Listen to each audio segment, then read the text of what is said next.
Elephants never forget. It's an expression that's seldom used nowadays. I'm no linguist, so I'm not particularly sure why that's the case.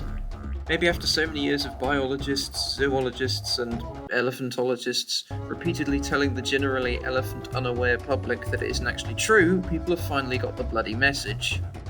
No matter the reason, there's one elephant I'll definitely never forget, and that's the sea blue star of Armour Games classic, This Is the Only Level. God, that was pretentious. You know what game this episode's about. You read the title of this video, otherwise you wouldn't have clicked on it in the first place. Do I really need some stupid, flowery, pseudo-poetic opening introduction that supplies as much needed information as the opening crawl of the third installment of a Star Wars trilogy? Do I really have enough delusions of grandeur to... This Is the Only Level is a simple game at first glance. After passing its developer's signature and its clinical but stylish title screen with an uncomplicated but jolly piece of music, you are greeted by Level 1's simple objective. Get your elephant friend from the Mario style pipe on the left to the one on the right. So, let's grab some buns and start thinking laterally. The first level is more literal than lateral. The level's name, which acts as a hint, says arrow keys required. No prizes for guessing how you control the elephant here. Just lob him in the pipe at the end of the level and move on. The second level is your typical subversion of expectations. It's the classic "we've reversed the controls" manoeuvre, that technique that's utilised by seemingly every game that wants to confuse you. I have to admit that, as you can see here, I was instantly fooled by the new control scheme and lost a few elephants, reducing the numbers of an endangered species still further.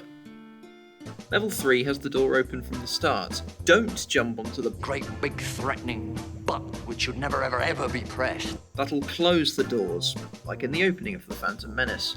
However, as you can't get Liam Neeson to laser the door open for you, you better get it right the first time. Otherwise you'll either have to hit the panic button, or leap into and impale yourself on some spikes like Patrick Troughton in The Omen. Level 4 eschews the keyboard in favour of the mouse. Click on the elephant, drag him to the exit pipe. That's it, done. The next level has lunar physics, as evidenced by the name free floating.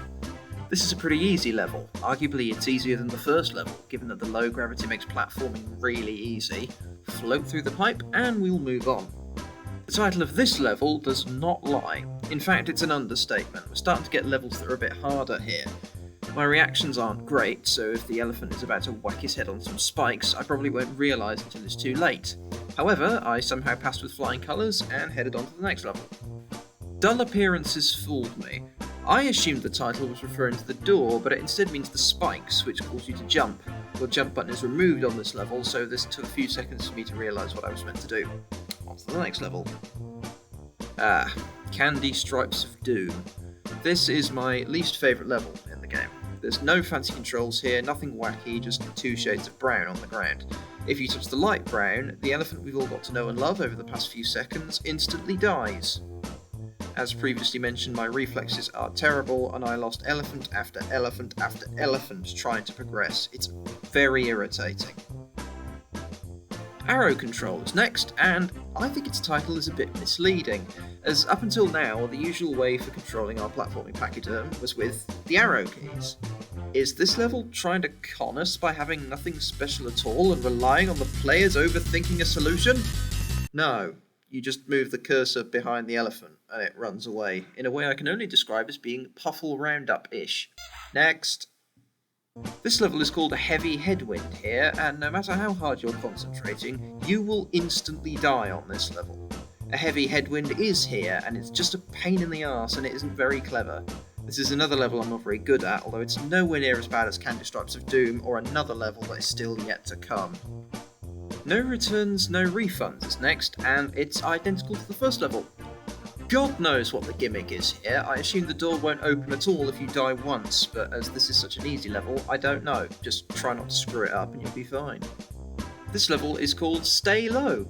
You cannot jump, you just move forwards. The elephant avoids the spikes automatically. It's not only easy, I think it's literally impossible to lose. This next level, Left-Right March, is also impossible to lose, but has an interesting new control scheme. You rapidly press the left and right arrow keys, and you move forwards automatically. Another level that's impossible to lose, but one that's clever enough for me to enjoy. Well done, game. One Leap of Faith does an Assassin's Creed and lets you jump a grand total of once. If you know what you're doing, it's easy, and it's entirely dependent on your platforming skills. I like this level too. This next level is my personal favourite.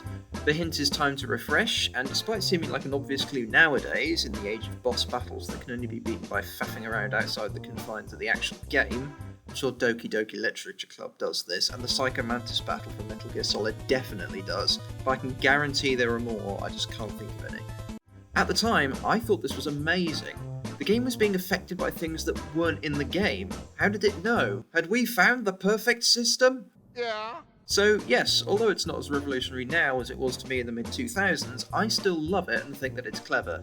Sadly, knowing the trick shatters the replay value into 58 quadrillion pieces, but you can still appreciate the sentiment.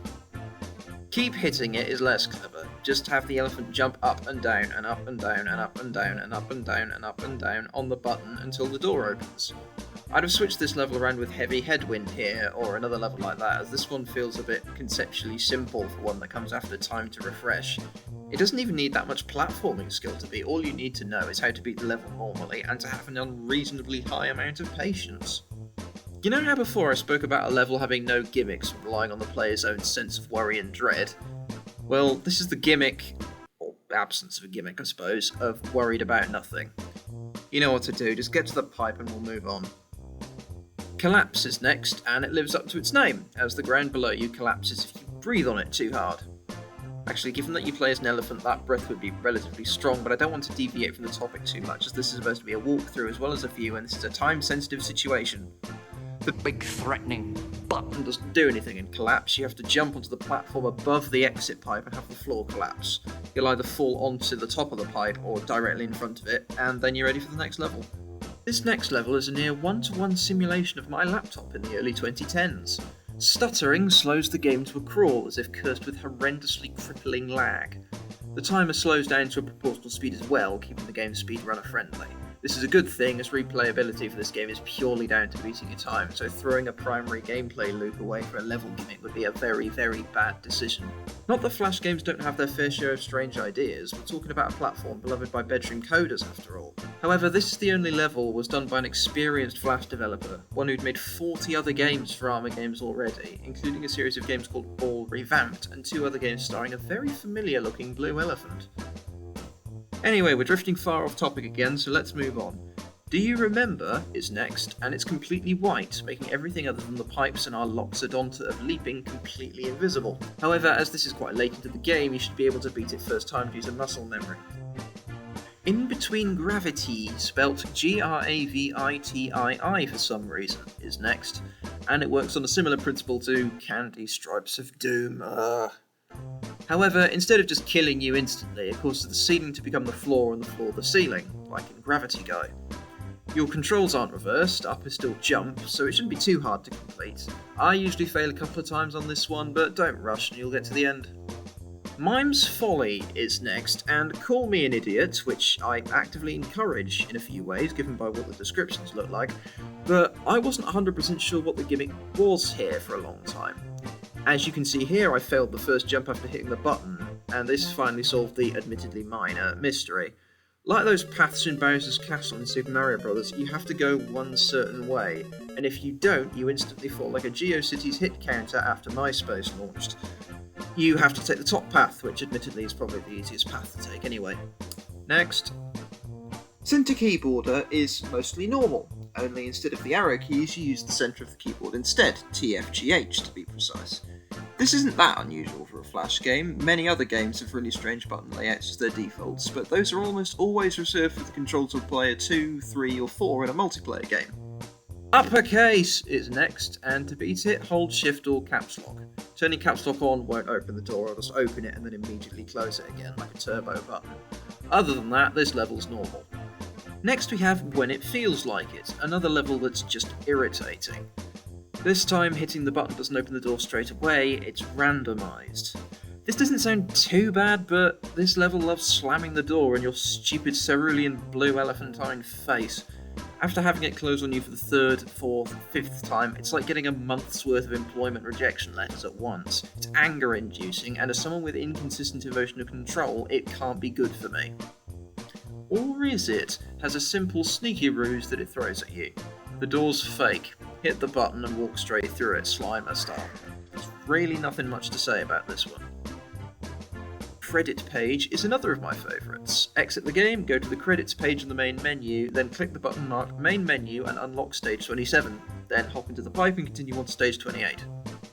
Oh, so close is next, but you wouldn't be able to tell that upon starting the level. The camera has been pulled in incredibly close to the elephant. The level itself, however, is identical to the first one. The name of this level only appears at the end. It's quite an easy stage, nothing much to say. Closing shop follows, and all you do is hit the button and then take the lowest path, the complete opposite of Mime's Folly. Onwards we go to the final stage. This level isn't that complicated either.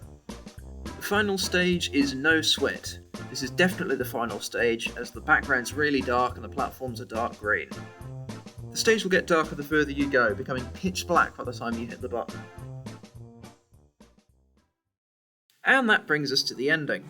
Yes fills the screen, advising you that your time with the game is over and you can now get back to doing something important, or playing a game people have actually heard of, or care about, or like.